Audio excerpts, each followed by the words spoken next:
Boa noite, Leandro. Boa noite, Wallace. Tudo bem? Tudo bom, graças a Deus. Com você? Tudo jóia. Seja muito bem-vindo, tá? Obrigado. Pessoal, muito boa noite a todos. Sejam todos muito bem-vindos à nossa reunião aqui. Mais uma reunião de quarta-feira à noite, tá? Antes de mais nada, eu queria lembrar a todos que essa reunião está sendo transmitida em duas plataformas. Além aqui da plataforma Zoom, a gente está transmitindo simultaneamente para o YouTube. Isso significa que essa reunião está sendo gravada e ela vai ficar disponível depois para quem quiser assistir. Para quem ainda não conhece o funcionamento da nossa reunião, ela é dividida em duas partes. A primeira parte, 45 minutos, para o palestrante, né? O Wallace vai apresentar para nós. E a gente pede que esses 45 minutos sejam exclusivos do palestrante, que não hajam interrupções, que os vídeos sejam deixados fechados, até para favorecer a conexão do palestrante. Terminada essa primeira parte, aí sim, os 15 minutos finais é a segunda parte, o momento de interação com o Wallace, né, fazer perguntas, comentários, quem quiser acrescentar alguma coisa ao tema de hoje. Enfim, é o momento da gente interagir, ok? Esses são os recadinhos iniciais. Antes da gente passar a palavra para o Wallace, eu vou pedir licença a vocês para a gente fazer uma rápida prece inicial, ok? Eu vou pedir a todos, então, para relaxarem, elevar os pensamentos. Amado Mestre Jesus, irmão maior de infinita bondade,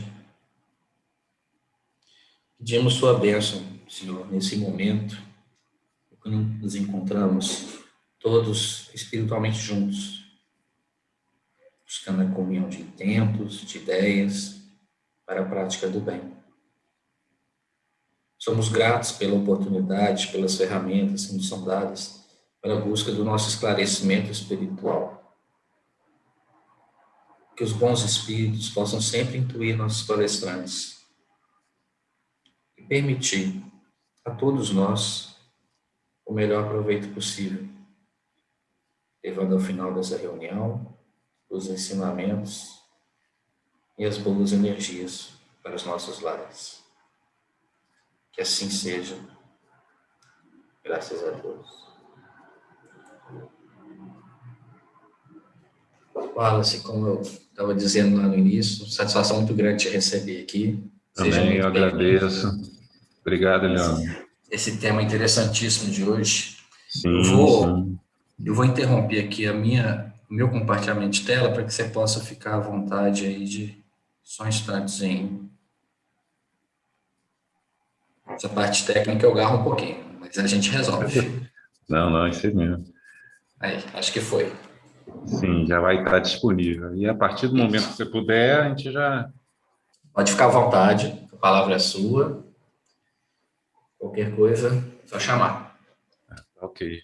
Já tá disponível já para o pessoal, já, né? Sim, sim. Se você quiser compartilhar algo, alguma tela, fica à vontade. Sim, já compartilhei. Ótimo. Deixa eu minimizar aqui só essa tela. Então, gente, boa noite. Mais uma grande satisfação estar aqui junto com os amigos do Maria Francisca, da Rocha, né? Trazendo esse tema também muito bacana, Ide antes em busca das ovelhas perdidas. É uma lição de Kardec, contida lá no Evangelho segundo o Espiritismo, no capítulo 24, nos itens de 8 a 10, que trata de uma lição moral muito interessante, principalmente para nós que exercemos esse trabalho, né, de levar o pão espiritual, né, do esclarecimento das palavras de Deus, o esclarecimento evangélico aos nossos irmãos, né? E essa lição nós vamos ver que é principalmente para a gente, né? Então vamos lá, gente. Ide antes em busca das ovelhas perdidas. Antes de mais nada, sempre é bom, né, a gente ir às lições contidas nos evangelhos da Bíblia e procurar entender o que consta lá sobre essa questão que Kardec comentou, trouxe esse ensinamento para a gente. Então, consta lá nos evangelhos que Jesus, né, andando na companhia dos seus discípulos, que são seus seguidores ou alunos, havia chegado à região da Galileia e juntos percorriam todas aquelas cidades vizinhas, anunciando o reino dos céus e ensinando o seu evangelho Boa Nova.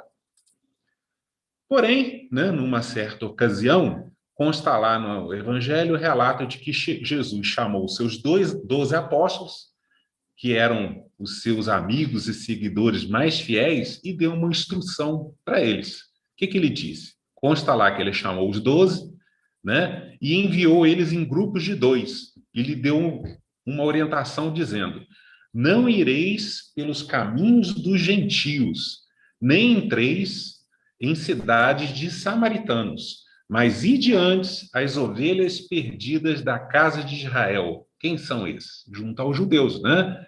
E indo, pregai dizendo: é chegado o reino dos céus. Então, realmente, o mestre, né, a gente vê lá, não só instruiu esses 12 apóstolos, mas também outros 70 discípulos ou seguidores acerca de algumas questões práticas, enviando todos eles também às cidades vizinhas, após, também do mesmo modo, ter dado a eles valiosas recomendações sobre as condutas que eles deveriam adotar em suas missões evangelizadoras. Então, a gente vê que realmente, de fato, nos parece, assim, à primeira vista, que Jesus, por razões não muito bem claras, né, os teria orientado para que, em suas evangelizações, fossem seletivos, instruindo os seus discípulos, né, a menosprezarem, ou seja, a agirem de forma, né, indiferente, né, tanto junto aos gentios. E quem são os gentios? São aqueles povos adversários vizinhos, não judeus, bem como junto aos samaritanos. E quem são eles? São aqueles povos judeus dissidentes e também o quê? Adversários, ou seja, tanto, né, politicamente como a questão da forma como professavam a fé. E aí Jesus aparentemente proibiu os seus discípulos de ensinar em suas cidades. E aí cabe aquela pergunta, né? Mas por quê? Por outro lado, né? Não, desculpa. Mas aí, por outro lado, Jesus orientou para que eles fossem apenas o quê? Junto aos judeus, que estivessem desviados do caminho do Senhor, a tal das ovelhas perdidas da casa de Israel. E confirmando essas orientações, né, dadas junto aos seus discípulos, né, e trazendo essa questão da aparente atitude de intolerância, né, de descaso e até de menosprezo, consta, por exemplo, o relato evangélico de que Jesus, estando em terras estrangeiras, ou seja, entre os povos gentios, não judeus, então aproximou-se dele uma mulher cananeia que lhe pediu para que curasse a sua filha endemoniada. Mas aí o mestre, agindo, né, pelo menos a gente na leitura lá, a gente percebe isso, agindo de forma indiferente àquele pedido de ajuda, respondeu àquela mulher: eu não fui enviado por quem? Por Deus, senão as ovelhas perdidas da casa de Israel, ou seja, apenas junto aos judeus. Porém, diante da fé apresentada por aquela estrangeira, bem como do seu reconhecimento em aceitar que Jesus era, na verdade, o Messias, ou seja, aquele enviado de Deus, ele acabou curando a sua filha. Todavia, não estaria essa recomendação de Jesus em total contradição ideológica com todas as outras passagens, né, contidas nos evangelhos que tratam dessas instruções acerca do caráter universal de abrangência da sua Boa Nova, bem como da necessidade da sua plena divulgação e ensino a todos os homens e através dos seus discípulos? Jesus, por exemplo, a gente vê lá, né, durante o Sermão da Montanha, utilizando-se das suas inúmeras parábolas, não havia dito aos seus discípulos e demais seguidores que eles eram o tal sal da terra e a luz do mundo, visto serem eles justamente os que teriam que fazer a diferença no mundo, tendo depois que levar a luz do entendimento do seu evangelho para todos os povos, alcançando todos os homens de todas as nações? Igualmente, ele também não havia dito, naquela mesma ocasião, que não se pode esconder uma casa edificada sobre o monte, deixando bem clara a ideia de que, ao se acender uma candeia, né, ou lamparina, né, a sua luz não pode ser escondida, mas, por outro lado, posta no velador, à vista de todos, para que então ela possa iluminar os caminhos? Ele também não havia ensinado em outra ocasião, né, sobre a necessidade de se amar incondicionalmente a todos os homens, seguindo o exemplo de Deus Pai, que faz com que o sol se levante sobre bons e justos, né, e bons e maus, e que a chuva caia sobre justos e injustos, não fazendo com isso que a chamada acepção ou distinção entre as pessoas, agindo de forma, inclusive, diferente de muitos outros judeus que, né, discriminavam tanto os inimigos estrangeiros, os tais gentios, quanto os publicanos e samaritanos?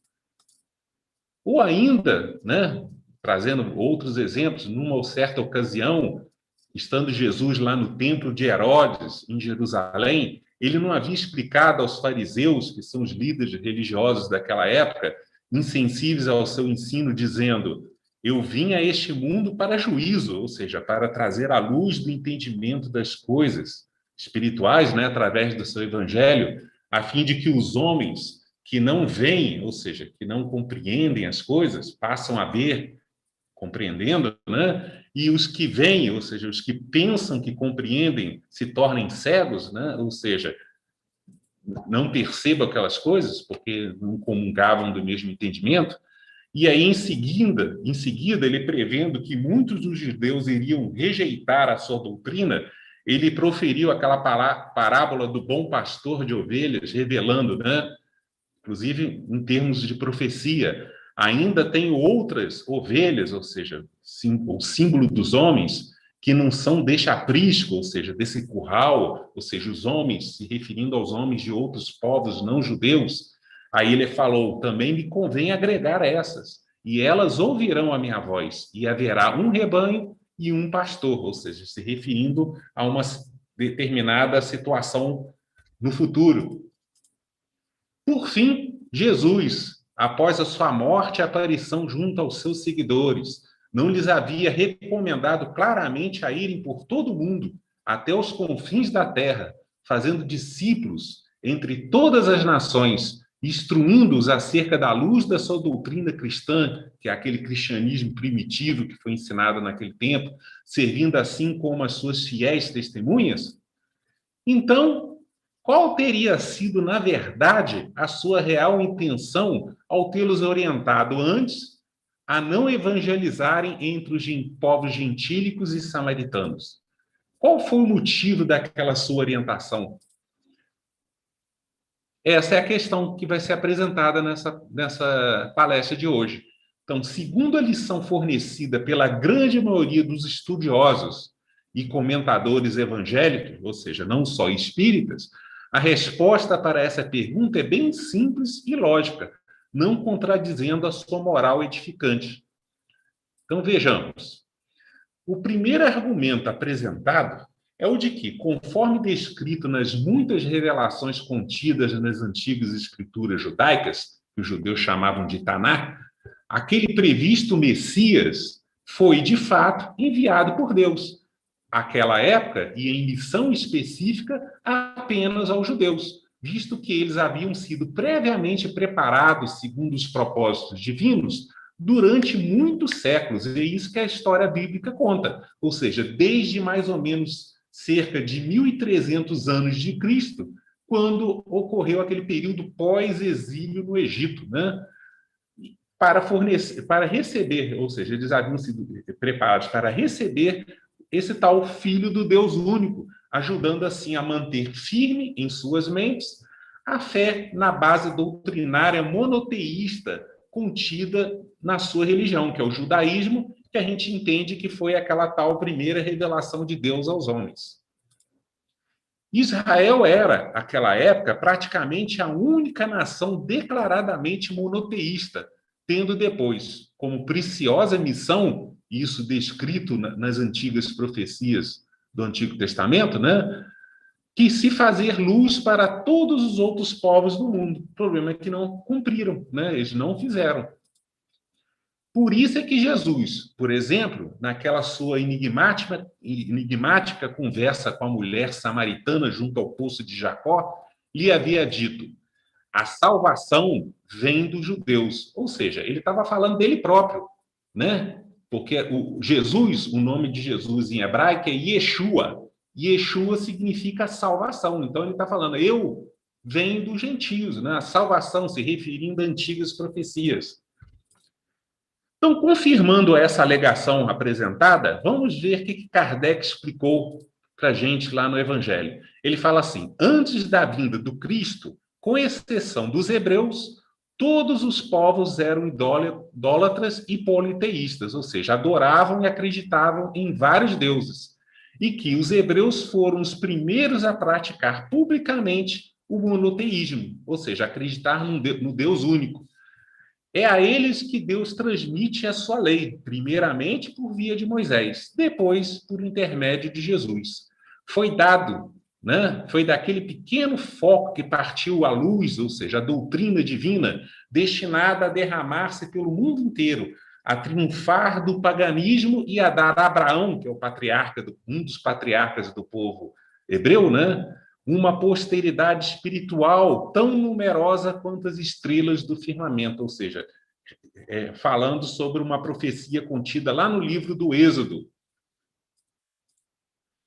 O segundo argumento é o de que, como os seus discípulos estavam ainda, né, a princípio, em processo de instrução e orientação, ou seja, de aprendizado com seu mestre Jesus, então, naquele momento, eles ainda não estavam adequadamente preparados para assumir tão grandiosa missão evangelizadora junto aos outros povos vizinhos não judeus, com diferentes culturas religiosas em relação à lei e à tradição judaica que eles já conheciam, ou seja, a Torá.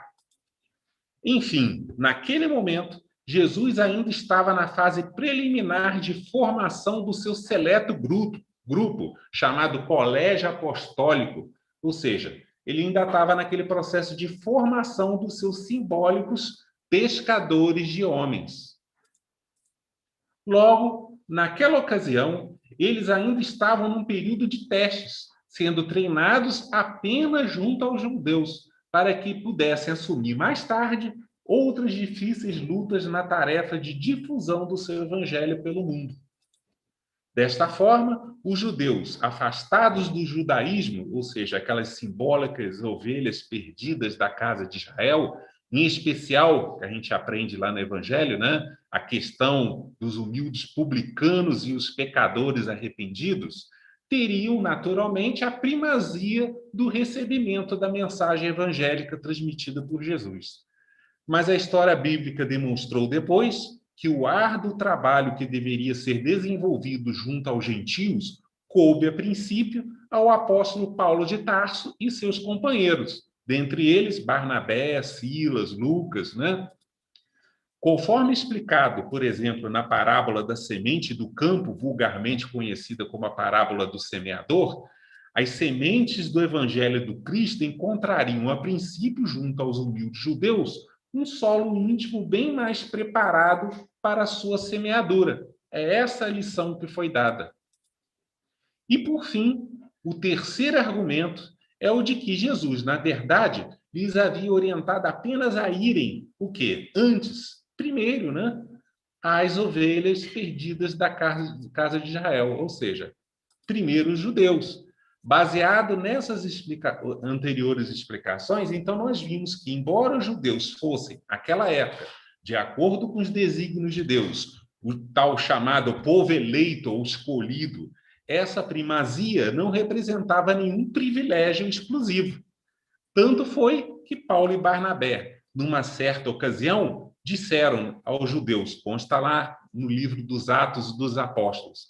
Eles falaram: era necessário que a vós, os judeus, se vos pregasse primeiro a palavra de Deus. Mas visto que vocês rejeitaram-la e não, né, se julgaram dignos de receber aquela mensagem, né, da vida eterna, eis que nos voltamos para os gentios, porque o Senhor havia dito, né, orientado: eu te pus para a luz dos gentios, a fim de que sejais para a salvação até os confins da terra.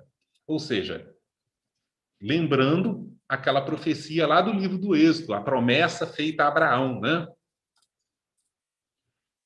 E foi justamente isso que Kardec entendeu e lecionou em sua época, ao escrever lá no livro do Evangelho segundo o Espiritismo. Ele colocou lá: em muitas circunstâncias, prova Jesus que suas vistas não se circunscrevem ao povo judeu, mas que abrangem a humanidade toda. Se, portanto, diz a seus apóstolos que não vão ter com os pagãos, não é que desdenhe, ou seja, que menospreze a conversão deles, o que nada teria de caridoso. É que os judeus, que já acreditavam no Deus uno, né, único, pois eram monoteístas, né, e esperavam o Messias, ou seja, aquele enviado de Deus, estavam preparados pela lei de Moisés e pelos profetas, ou seja, aquilo que eu chamei, que os judeus chamam de Taná, a lhes acolherem a palavra. Com os pagãos, ou seja, os outros homens, né, dos povos gentios, onde até mesmo a base, ou seja, qual base que ele está falando? Aquela fé monoteísta, faltava, estava tudo por fazer, ou seja, o trabalho seria bem maior. E os apóstolos não se encontravam ainda bastante esclarecidos, ou seja, preparados para tão pesada tarefa. Foi por isso que Jesus lhes disse: ide em busca das ovelhas transviadas de Israel. Isso é, ide semear. Semear o quê? A simbólica semente do seu evangelho, em terreno já previamente escolhido e preparado para a semeadura. Sabia, então, né, Jesus, que a conversão dos gentios se daria a seu tempo. Mais tarde, né, a história bíblica demonstrou que, com efeito, os apóstolos foram plantar a cruz do cristianismo no centro mesmo do paganismo. Então, gente, baseado nos evangelhos e no entendimento de Kardec, vimos então que tudo era questão de momento e que Jesus jamais recomendou aos seus discípulos, né, quaisquer tipos de recriminação, de intolerância e de menosprezo, enfim, de sectarismo étnico com relação aos outros povos, quanto ao ensino do seu evangelho. Na verdade, os escritos evangélicos demonstram que, até mesmo entre os próprios judeus, Jesus também foi prudente e seletivo em seu ensino da Boa Nova, visto que ele sabia que a sua perfeita compreensão por parte de todos se daria apenas com o passar do tempo. Tanto foi assim que consta lá, por exemplo, né, o relato de que, após ele ter proferido a parábola do semeador ao povo, os seus discípulos lhe questionaram, em particular, sobre o motivo pelo qual ele ensinava o povo judeu apenas através de parábolas, graduando propositadamente o seu nível de instrução, ao invés de explicar todas as coisas de forma direta e aberta, né? Abertamente, né? Assim como ele sempre fazia com seus seguidores escolhidos.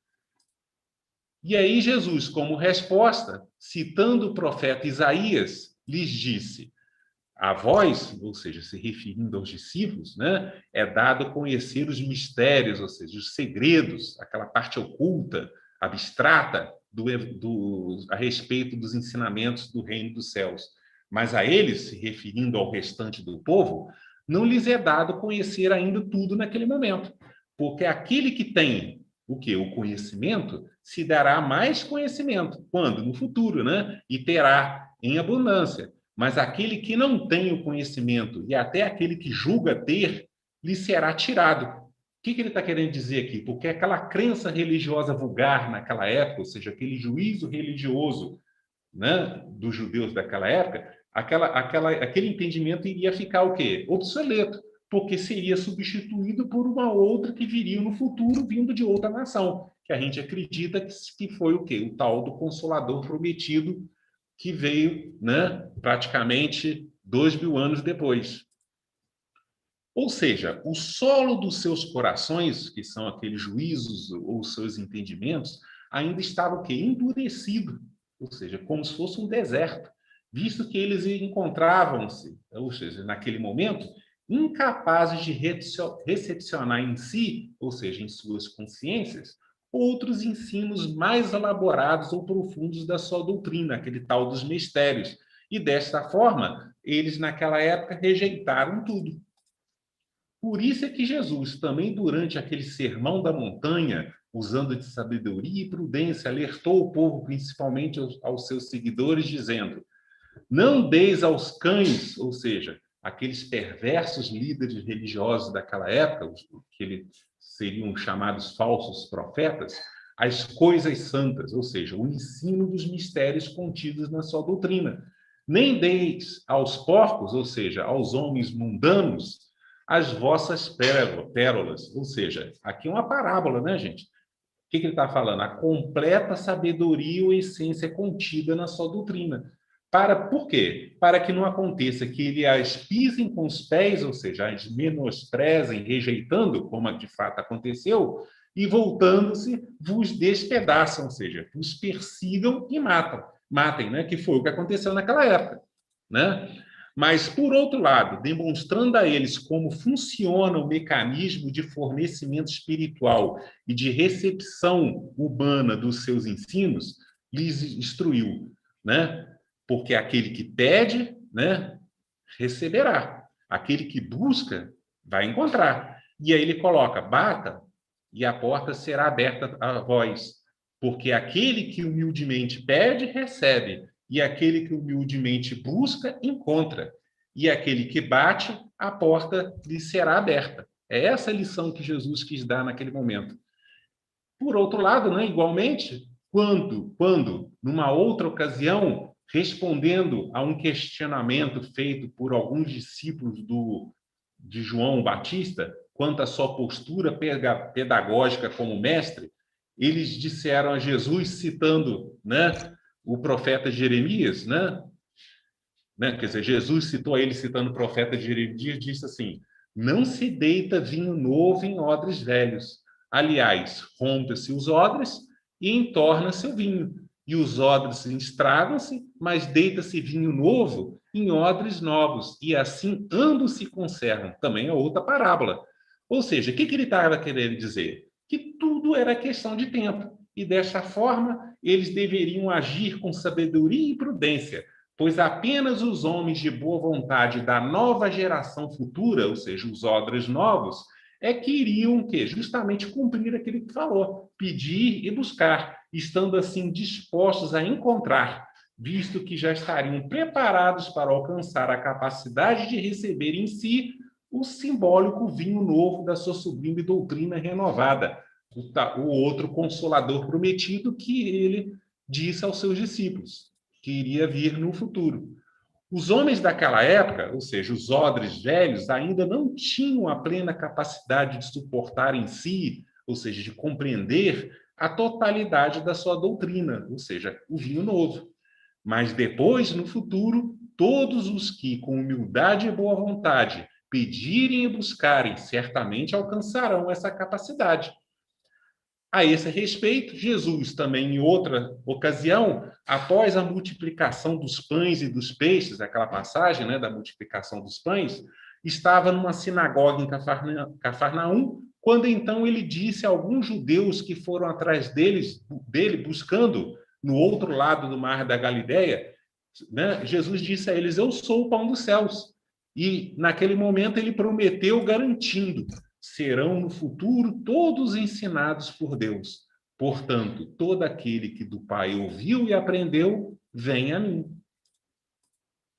Sobre essa importante questão referente à seleção do público ouvinte, né, que foi o que a gente tratou anteriormente, e da gradação do ensino, do nível do ensino prestado, de acordo com as orientações que a gente viu dada por Jesus, que Kardec disse a respeito? Ele falou assim, é de causar admiração que Jesus diga que a luz, né? O que ele está falando? A luz do entendimento da sua doutrina não deve ser colocada debaixo do alqueire, ou seja, ser escondida, quando ele mesmo próprio constantemente oculta o sentido espiritual das suas palavras, ou seja, dos seus ensinos, sob o véu da alegoria, ou seja, através das suas muitas parábolas e metáforas que nem todos podem compreender, né?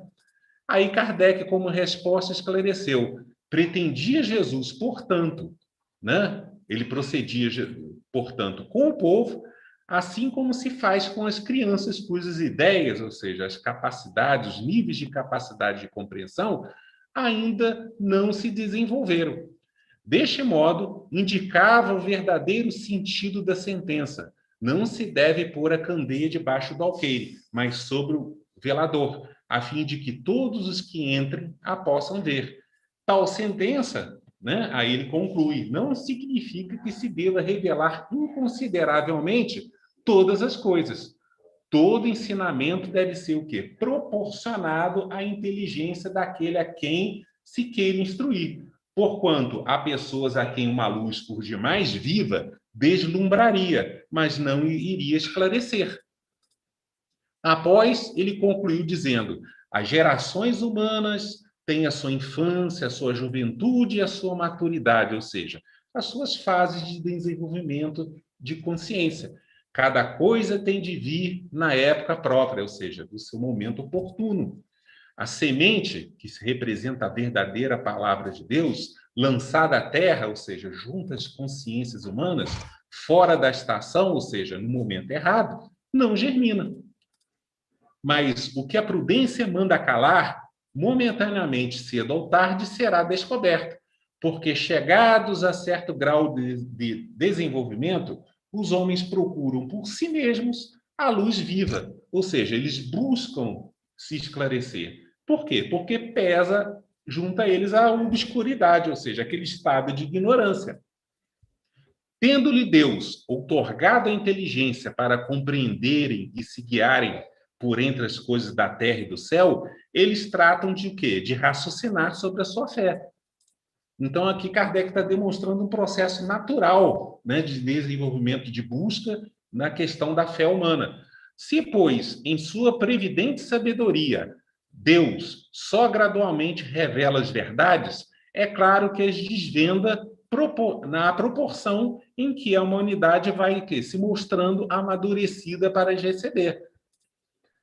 Ela as mantém, ou seja, o que ele estava falando? Das chamadas verdades divinas, de reserva, ou seja, guardada, e não sob o alqueire, ou seja, e não escondida. Ou seja, Kardec que está dando, na verdade, a explicação sobre a parábola do semeador, né?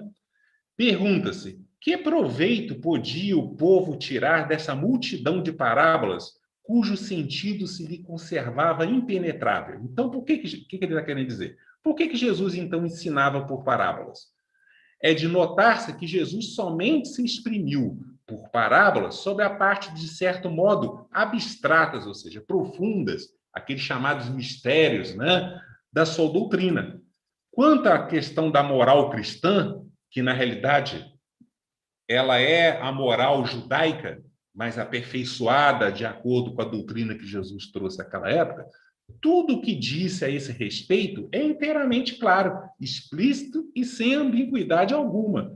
De fato, quando a gente lê lá, todo mundo compreende sobre a necessidade do amor fraternal, sobre a necessidade da misericórdia, da compaixão, né, da benevolência, ou seja, todas aquelas virtudes que devem ser conquistadas pelos homens. Isso está claro. Essa questão foi o que Kardec demonstrou aqui. Isso está claro e explícito para qualquer um que, de boa vontade, lê e entende. Porém, sobre as outras partes, consideradas abstratas ou secretas, apenas aos seus discípulos ele desenvolvia o seu pensamento, porque fazia parte daquela cultura, tinha um mestre e os iniciados, ou seja, aquele grupo restrito, porque Jesus transmitia o seu ensinamento através de níveis de compreensão. Ao povo, ele tratava de uma forma o seu ensinamento. aos seus grupos seletos, ele desenvolvia as coisas mais abertamente. Por serem eles, e por que ele fazia isso? Aí Kardec colocou também aqui, por serem eles mais adiantados ou capacitados, tanto moral quanto intelectualmente, Jesus pôde o quê? Iniciá-los, ou seja, instruí-los no conhecimento de verdades mais abstratas. Entretanto, mesmo com os apóstolos, Jesus conservou-se impreciso acerca de muitos pontos, cuja completa inteligência, ou seja, a plena capacidade de revelação e de compreensão, ficava reservada, ou seja, guardada para os tempos futuros, ou seja, apenas para serem fornecidas e compreendidas depois. Com isso, gente, a preciosa lição ora apresentada por Jesus aos seus discípulos naquela época serve muito bem para os seus seguidores e instrutores de todas as épocas, não só para os espíritas. Devemos, sim, levar a luz dos ensinos evangélicos espíritas a todos os homens que quiserem ouvir, sem fazer o quê? Quaisquer distinções.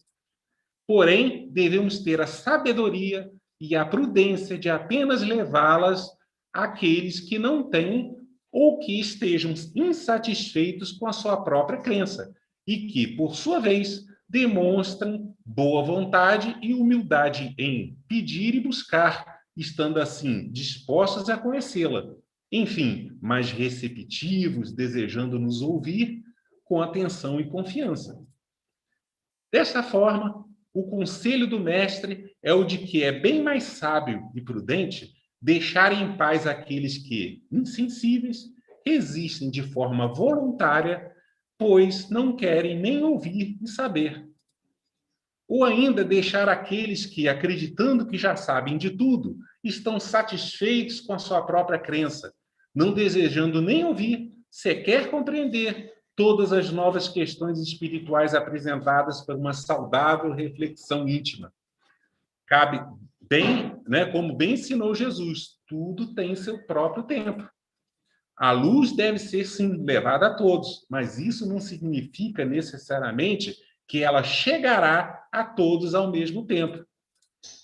Nós devemos respeitar o tempo e o momento de cada um, não buscando o quê? Forçar conversões, ou seja, praticar aquilo que é muito comum antigamente, né, e até hoje, né?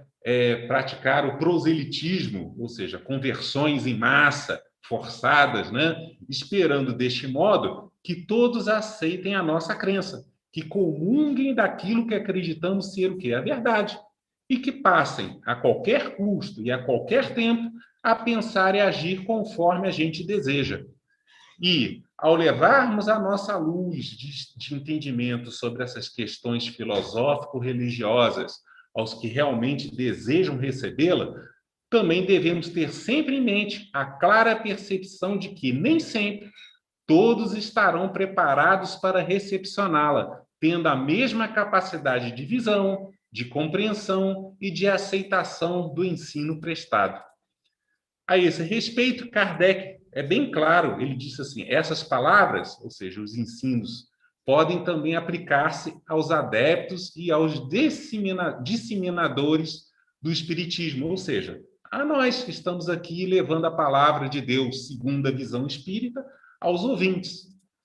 Os incrédulos sistemáticos, os zombadores obstinados, os adversários interessados, são para eles, ou seja, assim como eram os gentios para os apóstolos, ou seja, mudam os nomes, mudam os tempos, mudam as pessoas, mas contraditores, né, chamados adversários, aqueles que não acreditam, sempre vão existir. Que, pois, a exemplo desses, procurem primeiramente fazer prosélitos, ou seja, convertidos, entre os de boa vontade, entre os que desejam luz, sem perderem tempo com os que não querem ver nem ouvir e tanto mais resistem, por orgulho, quanto maior for a importância que se pareça ligar à sua conversão. Mais vale, ou seja, é bem mais sábio abrir os olhos a 100 cegos que desejam ver claro do que forçar a um que se compraza né, na treva, ou seja, que esteja satisfeito com o seu atual estado, né, de ignorância sobre essas questões que a gente está trazendo. Né? A ignorância é da não compreensão. Porque, assim procedendo, em maior proporção se aumentará o número dos sustentadores sérios da causa. Então, ele orienta, deixar tranquilo, ou seja, em paz, os outros, os que pensam diferente de nós, não é dar mostra de indiferença, assim como aconteceu com Jesus, quando ele falou lá para eles, os seus discípulos, não irem a princípio junto aos gentios, né? Mas é uma questão de quê? De boa política, ou seja, de respeito. Chegará um dia a vez deles, ou seja, um momento propício, quando estiverem dominados pela opinião geral, ou seja, o senso comum, e ouvirem a mesma coisa incessantemente repetida ao seu lado. Aí julgarão que aceitaram por conta própria, né, por impulso próprio, a ideia, e não porque foi forçada a isso, né? Depois, né, Kardec ensina, há ideias que são assim como as sementes. Aí, novamente, Kardec instruindo a gente sobre uma interpretação da parábola do semeador. Ele coloca assim, há ideias que são como as sementes, não podem germinar fora da estação apropriada, ou seja, do seu tempo certo, nem em terreno que não tenha sido de antemão preparado. Pelo que melhor se espere o tempo propício e se cultive primeiro as que germinam, ou seja, que já se desenvolveram, para não acontecer que abortem as outras em virtude de um cultivo demasiado intenso. Ou seja, a lógica diz, semeia onde o terreno está preparado. Por fim, Kardec, falando sobre quem representa, né, aqueles antigos judeus e os gentios hoje, explicou: na época de Jesus e em consequência das ideias acanhadas e materiais daquela época, né, tudo se circunscrevia e se localizava, né? Ou seja, era aquela questão focalizada naquela pequena região, naquele pequeno povo. A casa de Israel era um pequeno povo, os gentios, outros pequenos povos vizinhos. Hoje, porém, as ideias se universalizam e se espiritualizam. A luz nova, ou seja, a sua nova revelação, não constitui mais privilégio exclusivo de nenhuma nação escolhida, como foi naquela época, porque teve um propósito, né? Para ela não existe barreiras, tem o seu foco, ou seja, a sua origem da revelação em toda a parte. Ou seja, vários profetas modernos ou médios de todos os homens, e todos os homens são irmãos. Ou seja, Kardec está descrevendo o que aconteceu naquela época, né, na segunda metade do século XIX, que foi o quê? A tal da profecia do derramamento do Espírito Santo, ou seja, quando a palavra de Deus chegou a vários médiuns de várias nações naquela época. Mas também os gentios já não são o quê? Um povo.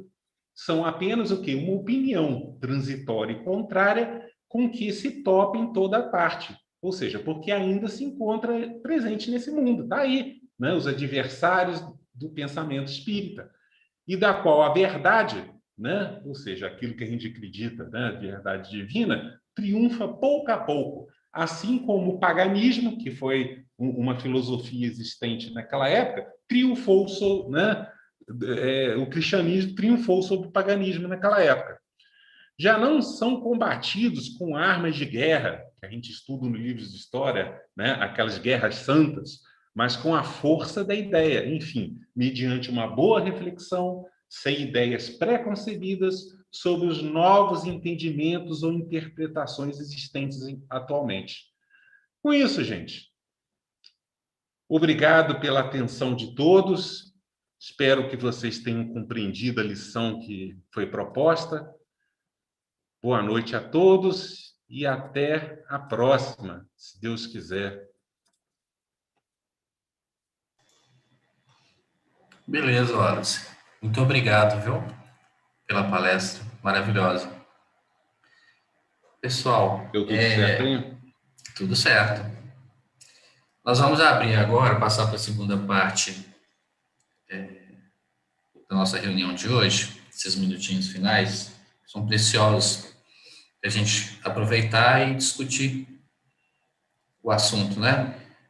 Quem quiser fazer perguntas, comentários, acrescentar também, né, Wallace? Queria que todo mundo ficasse à vontade. Sim, sim, é bom ter perguntas, né? Isso. Quem quiser não precisa necessariamente ligar o vídeo.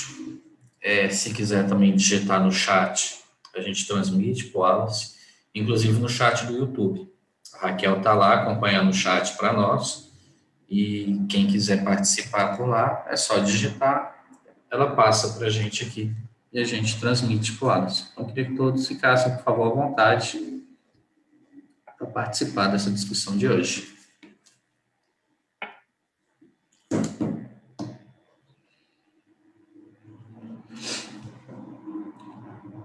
Wallace tem sempre uns minutinhos de timidez do pessoal, Sim, mas de isso reflexão. passa. Mas a lição é justamente por causa disso, tá vendo? É isso que Jesus ensinou para a gente. Acredito que todo mundo que esteja aqui está com boa vontade de ouvir, porque senão não estaria aqui, concorda? Mas cada um recebe a semente de acordo com a forma como está preparado, e inclusive até as dúvidas, perguntas, né? Elas vêm de acordo com essa capacidade de compreensão, né? Ou não, né? Ou de aceitação. Tem gente que não aceita e às vezes também não quer perguntar, né? Então é isso aí. Essa relação de fé, de confiança no ensinamento, ela é conquistada aos poucos, né? E junto à timidez, aí as pessoas realmente, né? Bom, já que ninguém está participando, eu vou pedir licença, então, para aproveitar aqui a presença do Wallace para discutir um pouco mais sobre esse assunto, né? Durante a sua apresentação, eu não consegui dissociar o assunto da história de Paulo de Tarso. O tempo todo vinha à minha cabeça algumas passagens daquela obra maravilhosa, uma das minhas favoritas, que é Paulo Estevam. Por quê? Porque muito se falou em questão de time, né? Desculpa usar essa expressão. Sim, é isso mesmo. A pessoa está, naquele momento, aberta a receber um determinado nível de informação, de aprendizado, de profundidade, né, espiritual. E a história do Paulo, ele o tempo todo ele se deparou com situações desse tipo, né? Então ele, ao longo da sua pregação, ele enfrentou conflitos de todas as formas. Ele foi apedrejado, ele foi escorraçado, ele foi preso, enfim. Mas essa questão de você, do tempo não ser o adequado, nem sempre tem a ver só com conflito. Um exemplo que a gente vê nessa obra, Wallace, e eu queria ver assim, se você consegue fazer uma correlação, né, com essa palestra de hoje, é aquele momento em que ele vai para Atenas. Inclusive, ele fica muito tempo ansioso, ansioso no bom sentido, né, querendo conhecer Atenas, ter oportunidade de pregar em Atenas, na Grécia, porque era naquela época uma referência de arte, de cultura, de filosofia, né? Então ele criou uma expectativa muito grande. E quando ele foi para a praça pública fazer a pregação dele, ele não foi apedrejado, ele não foi escorraçado, ele não sofreu violência, mas ele ficou extremamente triste com a indiferença que as pessoas demonstraram. As pessoas zombavam, eram irônicas, davam as costas. Nem mesmo o conflito que ele havia enfrentado em outros locais, ele experimentou isso em Atenas. Então, me parece aí um exemplo muito claro disso que a gente conversou hoje. De fato, era um centro cultural, filosófico, era uma referência na época, Atenas, né? Com certeza. E você vê que o conhecimento não é necessariamente indicativo de que as pessoas estão preparadas para receber a mensagem espiritual, né? Você válida? Você acha que é válida essa comparação? Assim como naquela época, hoje em dia, as pessoas julgam muito pelas aparências, né? É muito comum a gente ver né, às vezes, né, uma pessoa que vai fazer uma palestra. Às vezes, se a pessoa se coloca lá, o fulano é isso, né? Ele mostra todo o diploma dele, né? Parece que aquilo cria uma aparência de credibilidade maior do que, às vezes, uma simples pessoa. Quem que é aquele? Ah, é um desconhecido, né? Às vezes, né, não tem nem formação de nível superior, mas está ali falando e aquilo que ele fala, às vezes, né, é muito mais profundo. Por quê? Porque as pessoas julgam pela aparência. E nesse livro, esse relato que você colocou, realmente, aquele povo daquela época, os gregos, eles eram considerados o quê? Elite intelectual. Eles se colocavam como elite intelectual daquela época. Ao contrário dos outros, né? Que arrogantes, que por não quiserem crer, né, no cristianismo que estava sendo pregado, eram brutos e realmente atacavam, jogavam pedras. E mesmo Paulo sendo sábio, chegando lá e tentando correlacionar a ideia daquela doutrina, aquele Deus desconhecido do panteão que eles tinham lá, né? Eles ouviram, ou seja, acreditamos que eles ouviram, mas julgaram pelas aparências. Julgaram pelas aparências. Né? Do mesmo jeito que Jesus foi julgado também pelas aparências, está bem claro. Quem que é aquele que veio lá da Galileia? Alguma coisa pode vir lá da Galileia, alguma coisa de boa? Ele não é um filho de um pescador, de um marceneiro, da mesma profissão de seu pai? A família, alguns familiares, está escrito lá, consideravam Jesus o quê? Meio que atormentado. Né? Jesus foi acusado de quê? Pelos próprios discípulos de João Batista, como beberrão, né? Como beberrão, farrista, ao invés de ficar igual João Batista lá no deserto, fazendo jejum, né? Mas não, Jesus foi ao povo, participava das festas. Então, isso tudo vem demonstrar que as pessoas julgam muito pelas aparências, em vez de parar para prestar atenção no que está sendo falado. Realmente, né? Essa é uma lição. Por outro lado, aquele que está preparado para ouvir e ouve, né? Porque uma coisa é o quê? É ouvir, a outra coisa é deixar a palavra entrar dentro de si. Que isso não tem relação nenhuma com o nível de escolaridade. Aí fala assim, eu não tenho capacidade porque eu não sou instruído, eu não tenho isso, não sei o quê. A gente vê pessoas instruídas onde o quê? A semente da palavra de Deus não chega no coração deles. Ao passo que, às vezes, uma pessoa aparentemente simples, né? Humilde, às vezes até sem leitura, a gente pode colocar assim, aquilo que ele ouve, entra e ele pratica. Então, é essa toda a doutrina que Jesus veio trazer. Ou seja, a questão do solo íntimo, que é o coração do homem, que é o seu juízo e entendimento, independe da beleza do solo, independe da beleza da árvore, né? Tanto que Jesus colocou lá naquela época, se referindo ao templo, né, de Herodes daquela época. Era uma árvore bonita, né, cheia de folhas, mas não tinha frutos.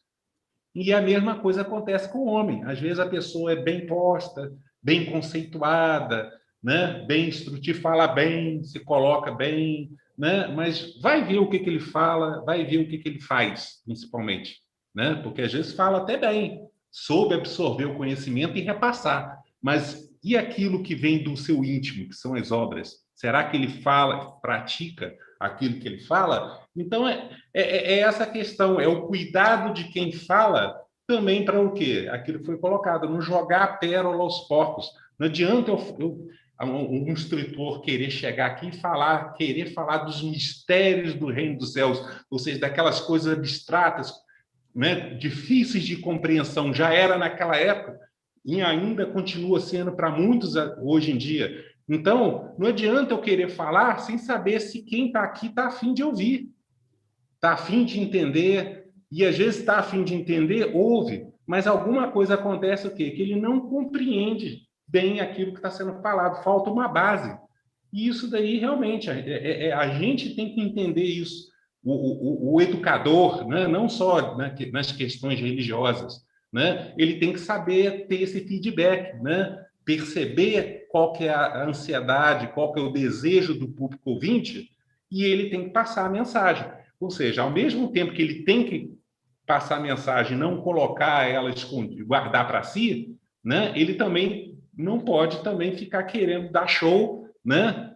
Falar sobre coisas transcendentais, e às vezes a pessoa ouve, que palavra é essa, transcendental? Nem sabe o que é aquilo. Usar palavras, aquilo que Kardec fala, palavras melífluas, ou seja, usar palavras que às vezes a gente tem que ouvir a palestra junto com o dicionário do lado para saber o que o palestrante está falando, porque usa tantas palavras, né? Então é aquele negócio, o papel do educador e o papel do aluno tem que ter aquela né, simbiose, tem que ter aquela união, né, aquele casamento, né? Aquela sintonia, aquela aliança, para a coisa acontecer, porque senão ela não acontece perfeitamente. Ou seja, a lição hoje é o exemplo prático da parábola do semeador. Sim. E a gente trazendo para uma visão assim mais macro, vamos dizer, a gente vê a sabedoria do momento em que as 3 revelações foram trazidas para nós. Moisés, as regras de Moisés tinham um caráter mais materialista. Mas é claro, o povo naquela época ainda era primitivo do ponto espiritual, era a forma de tocar eles naquele momento. Imagina se naquela época se viesse falar de múltiplas encarnações, enfim, esses conceitos todos que vieram com o espiritismo, morria ali, né? Então, é tudo uma questão do tempo correto. Jesus, naquela época, ele falou de muita coisa, mas só que ele não tratou abertamente de todas as coisas. Você falou a questão de encarnação, por exemplo, né? A reencarnação em si não é privilégio da doutrina espírita. Inclusive, ela já era ensinada no seio restrito junto aos judeus. Né? Lá eles têm a filosofia da roda das almas, é o Gui Neshamot, que eles chamavam. E alguns grupos, mas só que eles não entendiam perfeitamente do jeito que a gente entende hoje. Não tem aquela passagem que Jesus chegou e perguntou assim para os discípulos: que dizem os judeus sobre mim? Ou seja, o que eles acham de mim? Aí eles falaram: uns diz que você é o Elias que retornou, ou algum dos antigos profetas que ressuscitou. Não é isso? O que eles estavam falando? Ali está escrito, embutida a ideia da reencarnação, porque algum antigo profeta que retornou, né, que eles chamavam de ressurreição, na ideia, a ideia embutida ali existia o quê? Entre os judeus, essa possibilidade do retorno. Agora, como é que aquilo se processava? Como é que aquilo acontecia na prática? Essas questões particulares que a doutrina espírita veio abrir 2000 anos depois, né, é o que eles não tinham. E a gente percebe bem que mesmo o fariseu, que era o estudioso Nicodemos daquela época, perguntou para Jesus: como é que é isso? Né? Como pode, né, uma pessoa já velha, né, entrar na barriga no ventre da sua mãe e nascer de novo? Ou seja, eles sabiam que tinha como fazer, mas não sabiam que poderia acontecer o retorno, mas não sabiam como é que iria se dar isso. Então, é isso que a gente está querendo colocar. Aí, o que Jesus deu a resposta naquela época? Foi aquele negócio: se você não conhece nem as questões do mundo material, ainda mais se eu te falar sobre as questões do mundo espiritual, aí que você não vai entender. Ou seja, Jesus deu uma explicaçãozinha básica para ele ali e fechou a questão. Ou seja, não se deve jogar a pérola aos porcos. Né? Não é que a gente está falando que o outro é o porco, né? Não é aquele, é uma parábola. Ou seja, sim. O porco, né? Ele simboliza naquela época as pessoas mundanas. Ou seja, o porco tá agarrado ao quê? Aquele alimento que são as sementes da alfarroba, né? Aquelas bolotinhas que eram dadas. O que adianta eu dar pérola, uma coisa preciosa? Ele não vai dar valor àquilo. É isso que ele estava falando naquela passagem, que também vem ilustrar isso tudo que a gente estudou hoje. Só no futuro que os homens, né, iriam dar valor às pérolas. Sim. A Raquel transcreveu uma pergunta do YouTube do nosso amigo Eduardo Tavares. Ele pergunta assim, Wallace, qual a diferença entre acho que é Sermão do Monte e as parábolas? Eu acho que eu li certa a pergunta. Na realidade, o Wallace vai poder explicar melhor, mas assim, Jesus usava muito das parábolas, né, para passar os seus ensinamentos o tempo todo, né? E inclusive no Sermão do Monte, né, Sim. onde ele seria Sermão isso. é como se fosse o quê? Hoje, trazendo para o linguajar de hoje. O sermão é o quê? É uma palestra, né? Se eu chamo as pessoas para me ouvirem, né, durante aquele momento de auditório ali, é um sermão, ou seja, isso que eu fiz hoje é o sermão do Maria Francisca. Naquela época, Jesus proferiu alguns momentos que são os sermões daquela época. Então, teve o sermão da montanha, teve o sermão do Monte das Oliveiras, teve o sermão do cenáculo. São algumas passagens descritas no Evangelho onde Jesus, junto com ou com todo o povo judeu ou com alguns pessoas particulares que são seus discípulos, transmitiu o ensinamento, né? E parábola é o quê? O que é parábola, gente? Parábola é uma figura de linguagem, é um método de instrução. Parábola, que os judeus naquela época chamavam de machalim, né? É uma forma de você transmitir um ensinamento através de comparações ou metáforas. É o que a gente viu hoje, né? Quando a gente lê a parábola, por exemplo, do semeador, o que ele fala lá? O semeador saiu a semear. Ele jogou a semente, uma parte caiu num tipo de solo, outra parte caiu num outro tipo de solo, outra parte caiu no outro tipo de solo, e aí a semente brotou, a planta. Em alguns lugares a planta não vingou, e em outras parte a planta vingou. Mas ela vingou de forma igual? Não. Alguns ela deu uma certa quantidade de frutos, outras né, proporcionais ao local onde a semente caiu.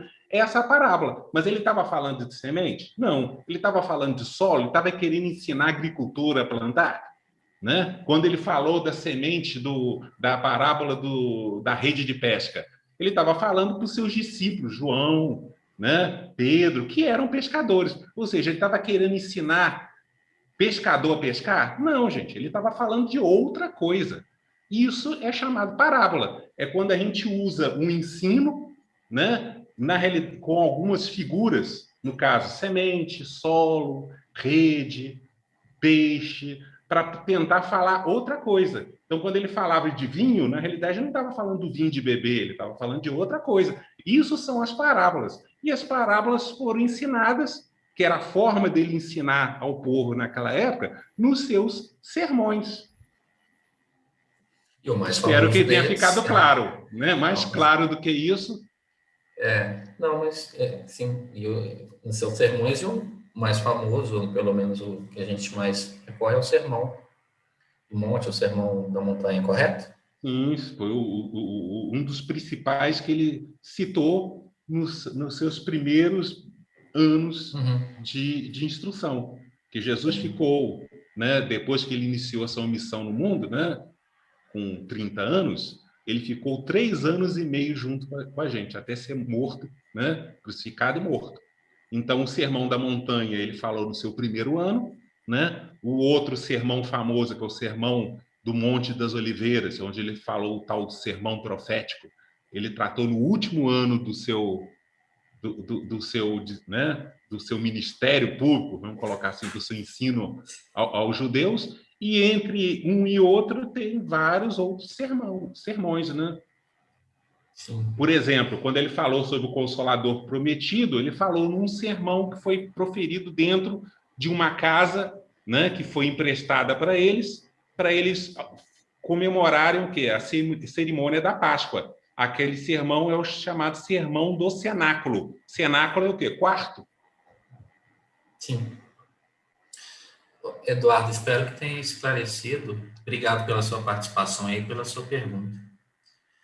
Obrigado, Eduardo. Pessoal, chegamos aqui ao nosso tempo, né? Infelizmente terminou. Wallace, queria agradecer imensamente sua presença aqui mais uma vez, a sua disponibilidade aí de compartilhar um pouco do seu conhecimento conosco. É Eu que sempre agradeço, Leandro. sempre muito agradável e, enfim, uma satisfação muito grande, tá? Sim, sim. Eu queria convidar todos agora a gente fazer uma rápida prece de encerramento, se vocês me permitirem. Vamos encerrar, gente, essa reunião de hoje, principalmente agradecendo aos bons espíritos que continuam nos dando essa oportunidade do conhecimento sadio. Rogamos a eles o auxílio necessário para pôr em prática os valores e ensinamentos que foram expostos aqui hoje pelo nosso palestrante. Que cada um de nós, seja encarnado ou desencarnado, se sinta fortalecido para a prática do bem e do amor ao próximo. Jesus, nosso mestre, nosso modelo, que nossa consciência, nossa compreensão busquem sempre o caminho que nos mostrastes, sempre ao seu lado, bebendo na fonte inesgotável de suas palavras. Mas, acima de tudo, Senhor, que a gente possa vivenciá-las com humildade, amor e serenidade. Que assim seja. Graças a Deus. Pessoal, boa noite a todos. Wallace, mais uma vez, imensa gratidão. Eu que agradeço, e aguardo Leandro. ansiosamente a próxima oportunidade de nos reencontrarmos aqui. Eu que agradeço a oportunidade de estar aqui com vocês, né? Agora, que antigamente a gente ia lá presencialmente ao quarto sábado de cada mês, né? Isso. E agora a gente está aqui podendo reunir, né? Cumprir as nossas tarefas, né? De compartilhar o pão de Jesus com os irmãos virtualmente, né? Que bom, apesar de tudo, estamos aí. Eu agradeço a oportunidade, um abraço para vocês, né? O importante é que a gente não parou, né? A gente continua tendo essas oportunidades.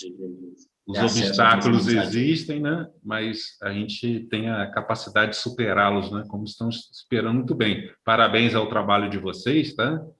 A todos nós, Muito Boa obrigado. Noite, gente. Boa noite, gente. Boa noite, Wallace, Leandro. Boa noite, gente. Um abraço para todos. Boa noite, obrigada. Eu que agradeço. Tchau. Tchau.